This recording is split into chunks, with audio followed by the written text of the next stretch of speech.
न पता हो, मैं ये भी बताने का काम करूंगा कि कोई भी सरकार को समझ आए कि सामाजिक न्याय, सामाजिक परिवर्तन, आर्थिक मुक्ति ये सिर्फ कहने की बातें नहीं है। अगर सरकार आने पे भी आप अपने वर्ग के लोगों को इसका लाभ नहीं देते तो सत्ता में बैठ के गाल बजाई करने का कोई फायदा नहीं है, सत्ता की कुर्सी में छिपाने का कोई फायदा नहीं है। अगर सरकार एससी, एसटी, ओबीसी, माइनॉरिटी के प्रति सचेत है तो एससी, एसटी, ओबीसी, माइनॉरिटी के लोगों को जो सरकारी ठेके हैं उनमें आरक्षण देने का काम करे। ये आरक्षण की व्यवस्था होने से मैं जिम्मेदारी से कहता हूं, इन्हीं वर्गों के बीच से नए ठेकेदार पैदा होंगे, पैसे वाले लोग पैदा होंगे और उस पैसे से वो अपने वर्गों के हितों के लिए काम करेंगे। एक नया समाज बनेगा जो आर्थिक रूप से मजबूत होगा। एससी, एसटी, ओबीसी के लिए जब हम केंद्र की बात करते हैं तो उनसे हमें उम्मीद है, क्योंकि न वो सरकार हमारी है, न उनको हमारे मुद्दों से मतलब है। वो तो हमारा वोट लेके हमारे लोगों को लूटने का काम करती है। तो हमारी ये मांग है कि प्रमोशन में रिजर्वेशन एससी, एसटी, ओबीसी के कर्मचारियों के लिए लागू किया जाए।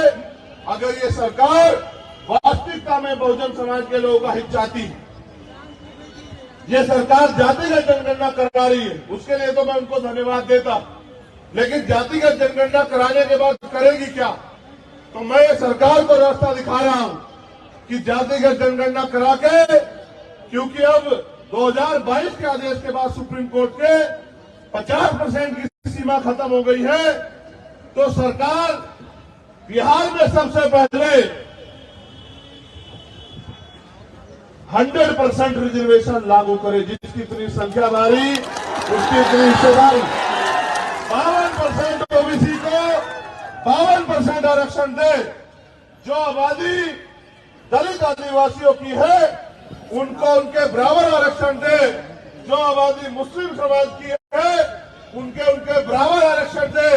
और जो आबादी स्वर्ण समाज की है 5, 7, 10% तो उनको भी हमारा अधिकार न लूटने दे, उनको भी उनकी संख्या के आधार पर व्यवस्था कराए कि जो हमारा अधिकार छीन रखा हो वो बंद हो। सरकार को एक और काम मैं बताना चाहता हूं।